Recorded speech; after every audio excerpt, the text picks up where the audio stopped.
Hi guys, Chris here with Armaton Quads. You're looking at here is a Rooster, partially disassembled. And what I want to talk about one more time is the arms and the attachment here. As you can see, I've got no top plate, no bolts on there, no nuts on there, anything. There's that bit of a plate in the arm there. And I think that the pilots of the Rooster, people who are familiar with our work, know that there's been a fair lot of questions raised about this here, and of course the bloody poor boats that we used upon release, which have been now replaced with 12.9 grade boats. But basically what it comes down to now is our findings with these boats here is that I would say 99.8% of people have no issues with these boats. There's no arm movements. They're able to tighten everything down and everything works well. On the 6-inch version, with some props, not all props, with some props, if you happen to get into a crash where both the front arms moves a little bit back and the rear arms move a little bit forward, unfortunately, there can be instances where some props will clip a little bit on the end, and that obviously is something pilots are unhappy about. Mind you, the amount of reports that we have had about this is very, very small, and the amount of people flying the 6-inch who have no issues, who are really happy, and have, they rave about the model, is outnumbers any kind of complaints we've had about this. But nonetheless, basically, there's been different designs now proposed to stop this movement of the arms. There's been complaints about tolerance, which has nothing to do with tolerance. It's got to do with leverage, the way the boats are aligned. Instead of this way, they're this way. I could talk a bit about this, but bottom line, it's not a tolerance issue. It is it's a leverage. It's the effect of leverage by the way the arms are mounted. Now, what I was saying is, there's been several different mods that guys put together, TPU in between here. One guy even designed some really heavy metal thing that threaded on these 4 boats and overlapped all this. And I've sustained to this day that it's not necessary. It's simply not necessary, unless you got this 1 or 2 kind of props that you fly on 6-inch and you just don't want to take any chances. Then you may need to take extra measures. So I've basically refused for quite some time now to address this, because I fly this, our sponsored pilots fly this, we receive a ton of feedback, and all of it is positive. And then there's that little bit amount of people who keep saying, like, look, you really need to do something about this. Some people suggesting making some boomerang arms. I've also refused to do that. I think that it defeats the purpose of having removable arms. Just imagine breaking this arm here. You got all your FPV camera installed in there, and you're full bill, and somehow you got to take everything apart to remove the 2 arms and put 2 arms back. It's a pain. It really defeats having removable arms. And as I said, there's a couple other things that guys came up with to achieve good results with this, but I decided finally to say, okay, well, I'm going to take the time and sit down, look at this, and see how would we come up with a solution for this. And the solution I will show you now is very simple. It is the best solution that's been proposed so far, I think, and it looks like this. As you can see, there's a lip on each corner. That means that once it sits on here like this, it cannot move forward and it cannot move back once both arms are installed. And then it gets sandwiched with this top plate there. There's no hardware needed to install this. No extra bolts, no nothing. It weighs 1.4 gram, this little part here.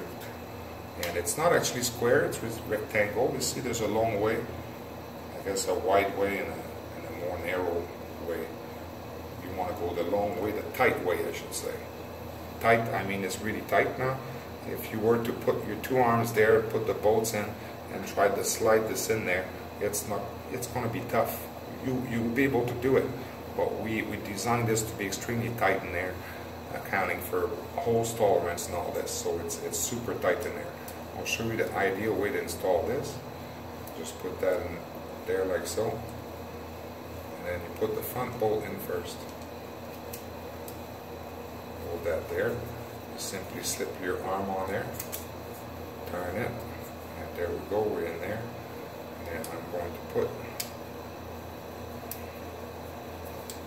the last bolt on there. As you can see, it's a little bit stiff in there now, as it usually is, because the tolerance is tight.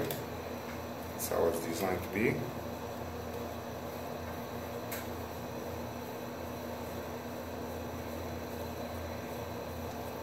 Go. There we go. And now we have essentially no bolts there, no nuts holding this there, and the arms can't move. That's what it comes down to. They just don't move. You can see like this thing is really, really tight in there.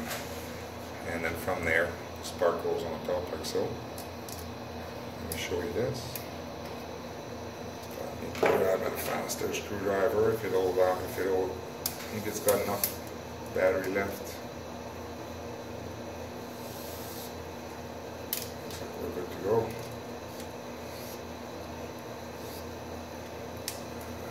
Tight.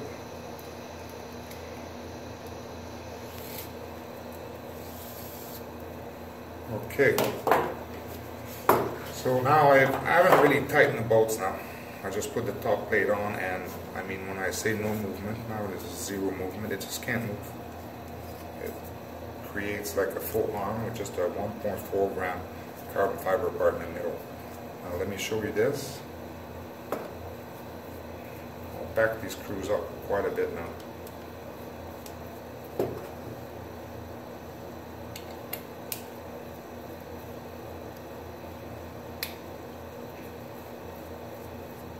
Okay, you can see the screws now are backed right out. And so they're not even tightened on there. If we try to move the arm, that's as much wiggle as you get there, which is less than any other frame that's mounted in a different way than this that I've seen, or about no way more anyways. And that's it. That's the fix. Total of 2.8 grams between front and back. This is already installed in the front now, and likewise you can see the screws are backed out here. I backed them out here as well. Should back this one out a bit more here. Actually, this one is still tight on there. Back that one out, and let's check the arms. There's nothing there. Trying. Nothing there. And that's it. That's what I will call the bolt saver, because what happens is that by leverage that I talked about earlier, what we see, and I actually think it's a good thing, is we see guys who will tend to do damage to their boats in crashes, but then their arms survive. And I have a feeling that with this part put in there, we're going to see boats survive a lot more, but then, you know, you may break the arms easier since you're, you know, missing that leverage there that you normally would have.